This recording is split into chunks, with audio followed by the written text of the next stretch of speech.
আমার মরণ আসিবে কখনো কেউ তো জানে না। কেউ বলতে পারবো কে কখন মরবো? হয়তো তাবারক নাও খাওয়া হতে পারে, ঈশার জামাত হয়তো। আমার আল্লাহ পাক খুশি মানাতে গিয়ে মৌলুদ্দিন নবী করতে গিয়ে ফারেস্তাদের নিয়ে আসমানে মাসওয়ারা সারলেন। আয় আমার ফারেস্তারা, আমার হাবিব আজকের দুনিয়ায় এসে গেছে, আমার হাবিব এসেছে, আমি আজকের আনন্দে আত্মহারা। ফারেস্তারা আত্মহারা, তামাম পৃথিবীর 18,000 মখলুকাত সব আত্মহারা। রহমাতুল লিল আলামিনের আগমন ঘটে গেছে। এই সোনামানিকেরা, জওয়ানেরা, যুবকেরা, আজকে লক্ষ লক্ষ টাকা খরচ করে আমরা নবী দিবস কায়েম করি। আর কিছু হতভাগারা তারা বলে যে কিনা নবী দিবস করা যাবে না, বেদাত। আমরা তো আর ড্যান্স হাঙ্গামা দিই না যে আমরা ড্যান্স হাঙ্গামা দিচ্ছি। আমরা বিভিন্ন রকমের নরনারী নিয়ে সেখানে বিভিন্ন রকমের সেখানে গান বাজনা করে তাদের নিয়ে নাচ হয়, নাউজুবিল্লাহ। আমরা নবীর শান আলোচনা করবে, তো তোমাদের আসে যায় কি? তোমরা যতই বলো, কেননা আমরা নবী দিবস করিনি, এই গ্যাপগুলো আমরা পূরণ করিনি। মাঝখানে ওগুলো বাতিল ফেরকা ঢুকে গিয়ে তারা বলে এগুলো করা বেদাত, বলুন নাউজুবিল্লাহ। আমার আল্লাহ ফারেস্তাদের নিয়ে প্রথম আসমানে আসার পরে বললেন, আয়ে ফারেস্তা, আমার নবীর উদ্দেশ্য করে, আমার নবীর খুশির জন্য তোমাদেরকে অর্ডার করি, প্রথম আসমানে একটা নূরের খুঁটি বানিয়ে দাও, আর ওই নূরের খুঁটিতে লিখে দাও লা ইলাহা ইল্লাল্লাহু মুহাম্মাদুর রাসূলুল্লাহ, বলুন সুবহানাল্লাহ। লা ইলাহা ইল্লাল্লাহ ও মুহাম্মাদুর রাসূলুল্লাহ, ওয়াও বলে কোনো আতফা আনেনি, মাঝখানে কোনো ডিভাইডেড করেনি। আমার আল্লাহ রসুল কি কত পিয়ার করে, কত ভালোবাসে। আমার আল্লাহকে আল্লাহ স্বয়ং কত ভালোবাসে। দেখুন, আমার আল্লাহ পাক ডাইরেক্ট বললেন লা ইলাহা ইল্লাল্লাহ মুহাম্মাদুর রাসূলুল্লাহ। দ্বিতীয় আসমানে নূরের খুঁটি আমার আল্লাহ পাক বানাতে বললেন। তৃতীয়, চতুর্থ, পঞ্চম, সপ্তম আসমান পর্যন্ত নূরের খুঁটি বানিয়ে দিয়ে আমার আল্লাহ পাক বললেন, আমার হাবিবের জন্য আমি আল্লাহ স্বয়ং নবী দিবস কায়েম করলাম, বলুন সুবহানাল্লাহ। আমার আল্লাহ রসুল বললেন, কেউ যদি নবী দিবস কায়েম করে, কেউ যদি একটা মাহফিল তৈরি করে, জান্নাতের বাগান তৈরি করে নেয়, ওই একটা মাহাল বানিয়ে নিল না, না না, ও যেন জান্নাতের একটা টুকরা তার বাড়ির জান্নাতে একটা নিজের জন্য একটা জান্নাতি ঘর বানিয়ে নিল, বলুন সুবহানাল্লাহ। আল্লাহ পাক জানিয়ে দিলেন, আমার হাবিব দুনিয়াতে এসেছে যে নবী দিবস কায়েম করবে, যে নবীর জন্য খুশিতে বাগবাগ হয়ে যাবে, নবীর সিরাত নিয়ে আলোচনা করবে। আমি আল্লাহ পাক জানিয়ে দিলাম, আয়ে হাবিব, আয়ে হাবিবে আরবি, আমি আল্লাহ আপনাকে দান করেছি না আতাইনা কাল কাউসার, আমি আল্লাহ আপনাকে কাউসার দান করেছি। হাউজে কাউসারের চতুর্দিকে আমি আল্লাহ পাক 70,000 জান্নাতি গাছ বানিয়ে দেব। ওই জান্নাতি গাছে যত ফুল হবে, ওই ফুলগুলো এত সুগন্ধি বার হবে, আমি আল্লাহ পাক আমার যা তোমার উম্মতের জান্নাতে যাবে তাদের জন্য সেন্ট হিসাবে, আগরবাতি হিসাবে আমি আল্লাহ জান্নাতে ব্যবহার করব, বলুন সুবহানাল্লাহ। জি, সেই নবী দিবস অনেকে বলে করা যাবে না, হতভাগার দল। আমরা নবীর সিরাত নিয়ে যদি আলোচনা না করি, তাহলে তো আমাদের পরবর্তী জেনারেশন তারা বুঝবে না নবী কেমন কি। তোমরা বড় বড় দুনিয়ার লেখক মনীষীদের কথা আলোচনা করো, হ্যাঁ, আর নবীর হাদিস নিয়ে আলোচনা করো। দাওরায় হাদিস পড়ানো হয়, মিশকাতুল মাসাবি পড়া হয়, বিভিন্ন হাদিসের কিতাব, সেখানে নবীর আলোচনা হয় না। তাহলে এখানে করলে অসুবিধাটা কোথায়? প্রশ্ন এখানেই। আমাদের সাবধান হতে হবে। অনেক রকম অনেক দল আসবে। আজকের বর্তমানে তো আরবে নবী দিবস হয় না। শাহ ওলিউল্লাহ মুহাদ্দিস দেহলভী রহমাতুল্লাহ আলাইহি, যিনি কিনা এই দেহবন্দীদের বড় আকাবির, উনি বলছেন, আমি বছরে আমার বাড়িতে নিজে মৌলুদ্দিন নবী পালন করতাম, বলুন সুবহানাল্লাহ। শাহ ওলিউল্লাহ মুহাদ্দিস দেহলভী রহমাতুল্লাহ আলাইহি, উনি কিনা প্রতি বছর বাড়িতে নবী দিবস পালন করতেন। প্রত্যেকে বড় বড় আকাবিররা করেছেন, কিন্তু আমরা করলে এখন বিভিন্ন ইউটিউবের বক্তা বার হয়েছে, তারা বলে নবী দিবস করা যাবে না, নবী দিবস করা বেদাত। আল্লাহ রসুল আমাদেরকে, আমরা কত বড় নবীর আমরা উম্মত হতে পেরেছি একটা ভেবেছেন? আমরা কোনো সময় বলেছি যে আল্লাহ আমাদেরকে এই ইসলামের, আমাদের মুসলমান করে আল্লাহ দুনিয়াতে পাঠাও, শেষ নবীর উম্মত করে পাঠাইও? আমরা বলেছি কি? তাহলে আল্লাহ ভালোবাসে বলে শেষ নবীর উম্মত করে এত বড় দরজা আল্লাহ আমাদের দিয়েছে, বলুন সুবহানাল্লাহ। আমাদের মর্তবা কতটা? জাহান্নামে কম বেশি অনেকে যাবে আউয়াল মারহালা, তারপরে সেখান থেকে বার হয়ে নবীর সুপারিশ দ্বারা আমরা জান্নাতে আসব। দেখেছেন অনেকে জেলখানায় যায়, মন্ত্রীদের জেলখানা নিয়ে যায় আদর করে, আর তোমার আবার নিয়ে যাবে ঘাকাতো পিছনে বাড়ি মারবে, আবার সেখানে নিয়ে আবার বিভিন্ন রকমের কষ্টদায়ক তার উপরে শাস্তি চলবে। সেও জেলখানা, আমরা জেলখানা। কিন্তু আরও নবীর উম্মতরা তারা চলে গেছে দুনিয়া ছেড়ে, আমরাও চলে যাব। আল্লাহ পাক কোরআন শরীফে বলেন ওয়াসিকাল্লাযীনা কাফারু ইলা জাহান্নামা যুমারা, ঘাড় ধাক্কা দিতে দিতে নিয়ে যাবে কিনা ফারেশতারা জাহান্নামীদেরকে উম্মতে মুহাম্মাদি হওয়ার কারণে। ও ভাইরা বাবাজিরা সোনামানিকেরা, আমাদের কিন্তু আদব করে করে নিয়ে যাবে, আমাদের ঘাড় ধাক্কা দেবে না, আমাদেরকে আদবের সাথে নিয়ে যাবে। জাহান্নামে যখন নিয়ে যাবে বান্দাকে, জাহান্নামে যাওয়ার পরে গায়েব থেকে আওয়াজ আসবে, না না না, বিয়াদবি করো না, বিয়াদবি করো না, এ হলো আমার হাবিবের উম্মত, আমার হাবিবের উম্মতের সঙ্গে বিয়াদবি করা যাবে না। আচ্ছা, আগুনে যখন কাঠ জ্বলুক কিছু জ্বলুক কালো হয় তো নাকি? কালো হয়ে যায়। জাহান্নামী কালো, একে জাহান্নামের আগুন কালো, একেবারে সমস্ত জাহান্নামীরা কালো হয়ে যাবে, কিন্তু উম্মতি মুহাম্মাদি জাহান্নামে থাকবে, তার গায়ে থেকে একটা চমক দিতে থাকবে, তার গায়ে থেকে একটা রশ্মি ঝলক দেবে। বলুন সুবহানাল্লাহ। অন্যান্য জাহান্নামীরা জিজ্ঞাসা করবে, আল্লাহ পাক আল্লাহ তাআলা, এরা তো জাহান্নামী আছে, এদের কিনা চেহারা কেন কালো হয় না? আমাদের চেহারা তো কালো, আমাদের কালো কুৎসিত, এরা জাহান্নামে আছে, তথাপি এদের কিন্তু গায়ের রং কালো হয় না, এদের চেহারায় কোনো রকমের মলিন ভাব দেখা যায় না। আমার আল্লাহ পাক জানিয়ে দেবেন, এ হলো আমার হাবিবের উম্মত। আমার হাবিবের উম্মত হওয়ার কারণে যখন আজান হতো কিনা 5 ওয়াক্ত নামাজ পড়তো, জুম্মা হলেও কেউ জুম্মা পড়েছে, কেউ বছরে 2টো ঈদ পড়েছে, কেউ আবার 5 ওয়াক্ত নামাজ পড়েছে, কেউ আবার 2-4 ওয়াক্ত নামাজ পড়েছে, কাজা করেছে। এদের কিনা যেমন উজুর স্থানগুলো যখন উজু করেছিল, সেজদা দিয়েছে, ওই সেজদার জায়গা, ওজুর জায়গাগুলো আমার আল্লাহ পাক বলবে, মালিক ফারেশতা এই জাহান্নামের দারোয়ান, না না না, আমার উম্মতি, আমার নবীর উম্মত, আমার শেষ নবী আখিরি নবী হাবিবুল্লাহ, আমার বন্ধুর উম্মতের জাহান্নামের আগুনে জ্বালানো যাবে না, ওদের আমন করে চেহারায় মলিন বানানো যাবে না। আমার নবীর উম্মত হওয়ার কারণে আমাদের মুখমণ্ডলে, হাতেতে, আমাদের পায়েতে যে জায়গাগুলো সেজদা দিয়েছে, ও জায়গায় আল্লাহর জাহান্নামের আগুন স্পর্শ করবে না।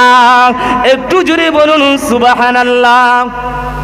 তাহলে যদি মুখে না আগুন মারতে পারে, হাতে না মারতে পারে, পায়ে না মারতে পারে, মারবে কোথায়? আর বডিতে মারবে। বডিতে যেন আগুন যখন মারবে জাহান্নামের ফারেশতারা, আগুন মারবে, আগুন কিন্তু গায়ে লাগবে না। আমরা শোয়ার সময় কি দোয়া পড়ি? দোয়া আছে তো নাকি? আল্লাহুম্মা বিইসমিকা আমুতু ওয়া আহইয়া, মানে ঘুমিয়ে গেলাম, আর নাও আখুল মাউত, ঘুমিয়ে গেলাম না মরে গেলাম। তারপরে যখন ঘুম থেকে জেগে উঠলাম, আলহামদুলিল্লাহিল্লাযী আহইয়ানা বা'দা মা মাতানা ওয়া ইলাইহিন নুশুর, আল্লাহ পাক মরণের পরে আবার জীবিত করেছে, শুকরিয়া জ্ঞাপন করি। ওদিকে আমার আলোচনা নাই। আল্লাহ পাক আমরা কিনা যেমন নবীর হাদিসকে অনুসরণ করি, ফলো করি, আমরা যেমন ঘুমিয়ে যাই না, মারা যাই, আমার আল্লাহ পাক গায়েব আওয়াজ দেবেন। ওই মুহূর্তে যদি জাহান্নামের ভিতরে যদি সে মনে মনে কলমা পড়ে, ঘুমের দোয়া পড়ে নেয়, এমনভাবে ঘুমিয়ে যাবে, তার উপর থেকে হাজার হাজার বছর পার হয়ে যাবে, ওর উপরে আগুন তো মারছে লাগছে না, ঘুমের ঘরে পার হয়ে যাবে। আমার রাসূলের উম্মত হওয়ার কারণে আমার আল্লাহ পাকের বান্দা, অর্থাৎ আমরা বুঝতে পারবো না যে আমরা জাহান্নামে এত বছর ছিলাম। বলুন সুবহানাল্লাহ। হযরত জাবের রাদিয়াল্লাহু তাআলা আনহু নবীর দিকে তাকিয়ে আছে, নবী আমার ঘুমিয়ে আছেন।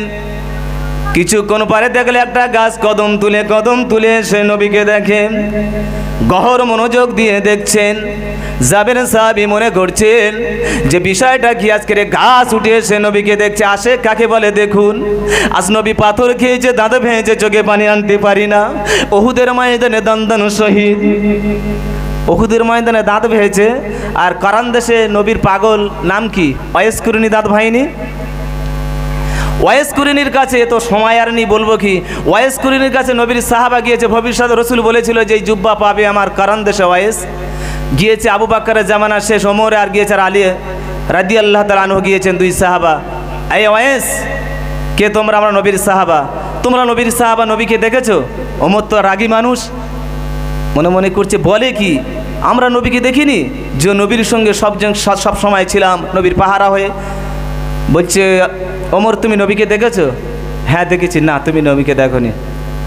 আলী তুমি নবীকে দেখেছো? জি দেখিনি, নবীকে দেখেছি। বলছে না নবীকে তোমরা দেখোনি। বলে কি আমরা নবীকে দেখি নে, নবীর সব সময় কাছে থাকতাম, আর আমি নবীর জামাই, আমি আমার শ্বশুরকে চিনি না? আমার কেউ যদি বলে তুমি তোমার শ্বশুরকে দেখেছো, সে পাগলামো হবে না? বলছে শুধু তাই নয়, তোমরা আম্মা জান আয়েশা সিদ্দিকাকে জিজ্ঞাসা করো নবীকে দেখেছে কিনা। আরও তো বড় কঠিন প্রশ্নই কি বলে। যাই হোক, শেষ হয়ে আসছেন, সকলে চলে গেছেন। যাওয়ার পরে চিন্তা ভাবনা করছেন যে কিভাবে আম্মা জান আয়েশা সিদ্দিকাকে জিজ্ঞাসা করা যায় যে আম্মা জান আপনি কি দয়ার নবীকে দেখেছেন? যে আয়েশা 12টা বছর নবীর ঘর সংসার করলো, সে আয়েশাকে এমন একটা প্রশ্ন করলে না জানি বিয়াদবি হবে কিনা। আম্মা জান বিয়াদবি মাফ করবেন, আপনার কাছে একটা প্রশ্ন আমাদের বারে বারে জাগে। ওয়াইস কুরনির কাছে গিয়েছিলাম, বলেছে কিনা ও নবীর সাহাবারা তোমরা কি নবীকে দেখেছো? আমরা তো আবার বললো যে আম্মা জানকে গিয়ে জিজ্ঞাসা করো দয়ার নবীকে দেখেছে কিনা। আম্মা জান আয়েশা সিদ্দিকা বর্ণনা করেন, আম্মা জান আয়েশা সিদ্দিকা বলেন ও নবীর সঙ্গী সাথীরা সাহাবারা, আমি আম্মা জান আয়েশা 12টা বছরের ভিতরে আমার দয়ার হাবিবকে আমি একবারও দেখেছি। বলুন সুবহানাল্লাহ। কবে দেখেছো একটু বলো? বলে একদিন অন্ধকার রাত, কিছু কিছু অল্প অল্প করে চন্দ্রের সূর্য আকাশে রাত্রে তারার চন্দ্রের আলো আসে, মানে চাঁদের আলো হালকা হালকা ঘরে একটু একটু ঢুকছে। আমি আম্মা জান দেয়ালে পিঠটা ঠেকিয়ে আমি সবজি কাটছি, এমতো অবস্থায় দেখি আমার ঘরটা লাইট হয়ে যায়। পিছন দিকে তাকিয়ে দেখি আমার দয়ার নবী রহমাতুল্লিল আলামিন দাঁড়িয়ে আছে। আমি আম্মা জান আয়েশা তাকিয়ে দেখলাম আমার দয়ার নবী বরাবর আসমান পর্যন্ত পুরো একেবারে নূরের চেহারা, নূরের জ্যোতিতে আল্লাহর আরশে মহল্লা পর্যন্ত দেখা যায়। বলুন সুবহানাল্লাহ। হ্যাঁ, অনেকে বলে নবী আমাদের মতো মানুষ। যাবেন সাহাবী বর্ণনা করেন যে কিনা আমি দেখলাম গাছ আস্তে আস্তে কদম তুলে নবীর কাছে এসে প্রাণ ভরে দেখে আমাদের গর্ভধারণী মা, কলিজা ছেঁড়া মা, নাড়ি ছেঁড়া মা, যে মা মারা যায় যখন কিনা সবাই বলে লাশ তোলো কবরে নিয়ে যেতে হবে, কবরে নিয়ে যেতে হবে। যখন নিয়ে যায় সন্তান বলে জীবনের মতো একবার দেখে নেই। গভীর মনোযোগ দিয়ে আমরা আমার মায়ের, আমাদের আব্বাদের মুখটা দেখি, আমাদের সন্তান যারা মারা গেছে তাদের চেহারাটা দেখি, আর জীবনে দেখতে পারবো না। আশিক কাকে বলে দেখুন, গাছ মনের আশা মিটিয়ে নেয়। গাছ তাকিয়ে আছে দীর্ঘদিন নবীকে, দীর্ঘক্ষণ দেখার পরে গাছ আপন জায়গায় চলে গেছেন। নবীর কিনা ঘুম ভেঙে গেছেন। ইয়া রাসূলুল্লাহ, ইয়া হাবিবাল্লাহ, বেয়াদবি মাফ করবেন। দূর থেকে গাছ এসে আপনার এতভাবে মনোযোগ সহকারে দেখে, ব্যাপারটা কি? আল্লাহ রসুল বললেন সাহাবারা তোমরা যেমন আমাকে না দেখে থাকতে পারো না, গাছ আমাকে না দেখে দূর থেকে দেখে ওর মনটা ভরে না, ওর মন ভরে না। সেই জন্য করে কাছে এসে আমাকে ওর জান ভরে দেখে নিয়ে আবার আপন জায়গায় ফিরে গেছে। বলুন সুবহানাল্লাহ। হ্যাঁ, সেই নবীর উম্মত আল্লাহ পাক আমাদের বানিয়েছে। আমাদের মর্তবা বহুত বড়, আমাদের মর্তবা আল্লাহ পাক বানিয়েছে। আল্লাহ পাক কোরআন শরীফে বলে ওয়ালা সাউফা ইউতিকা রাব্বুকা ফাতারদা, আয়া হাবিব আমি আপনাকে তাড়াতাড়ি রাজি করেই ছাড়বো। সিন সাউফা এগুলো আসে আরবি গ্রামার তাড়াতাড়ির জন্য। এমন নিয়ামত আমি তোমাকে দেব, এমন তোমার নিয়ামত দেব, তুমি রাজি না হয়ে থাকতে পারবে না। আমার আল্লাহ রসুল রাজি হবে না। একটা জাহান্নামে যদি আমরা হতভাগার একজন থাকি, তথাপিও আমাদের দয়ার নবী হাবিব আরবি রাজি হবে না। বলুন সুবহানাল্লাহ। আল্লাহ বলবে হাবিব কেন এখনো রাজি হও না? না, আমার একজন কপাল ফাটা উম্মত, আমার একজন উম্মত এখনো জাহান্নামে আছে। আল্লাহ পাক ওকে যতক্ষণ না পার করবে আমি অতক্ষণ পর্যন্ত রাজি হব না। আমাকে আমাদের সবাকারে জাহান্নাম থেকে পার করে যতক্ষণ না জান্নাতে দাখিল করাবে আমার দয়ার নবী, ততক্ষণ জান্নাতে যাবে না। বলুন সুবহানাল্লাহ। সেই নবীর শানে কিনা নবী দিবস, সেই নবীর শানে মাহফিল। আল্লাহ রসুল বললেন যে নবী নবী দিবস কায়েম করলো, যে আমার সিরাত নিয়ে আলোচনা করলো, সে যেন তার জীবদ্দশায় জান্নাতে একটা জান্নাতি ঘর বানিয়ে নিল। বলুন সুবহানাল্লাহ। দরুদ শরীফ আল্লাহুম্মা সাল্লি আলা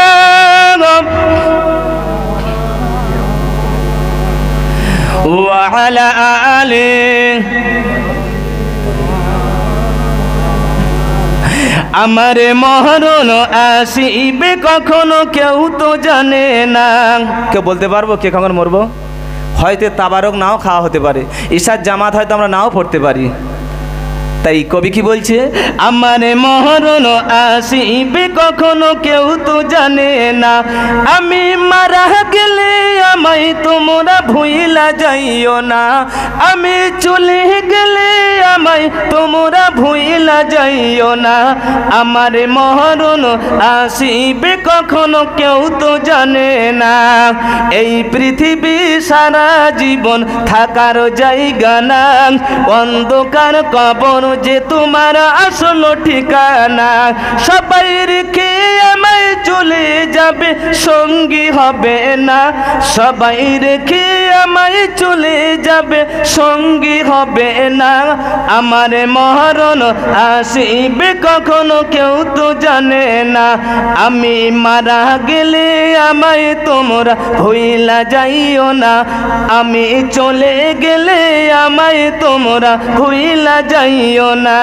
কবর মাঝে মা বাবাকে দেখা যাবে না, দেখবো যাকে তিনি হলেন শাহে মদিনা। বলুন সুবহানাল্লাহ।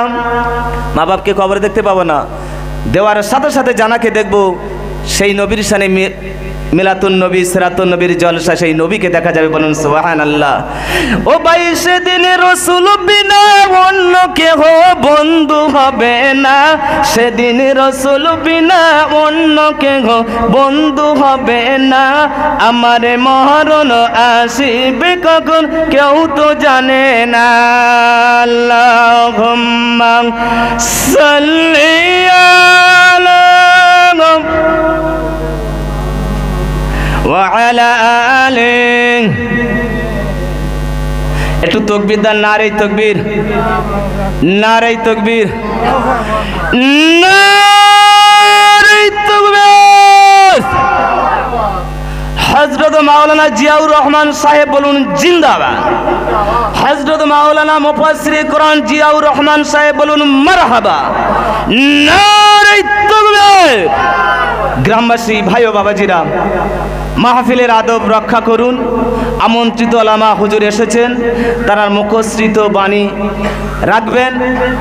আপনাদের দেশের সন্তান, কারোর বা জামাই, কারোর বা ভাই, দুটো কথা রাখলাম। আল্লাহ যদি চায় আগামী বছর ইনশাল্লাহ হবে। এখন ইশার পরে হয়তো 10 মিনিট পেতাম দিত, কিন্তু আমার এই জামালের ওখানে কালেকশন করতে হবে। মানে এখন বাংলাদেশের এক বক্তা ওখানে ওয়াজ করছে, তারপরেই আমার ওই 9টা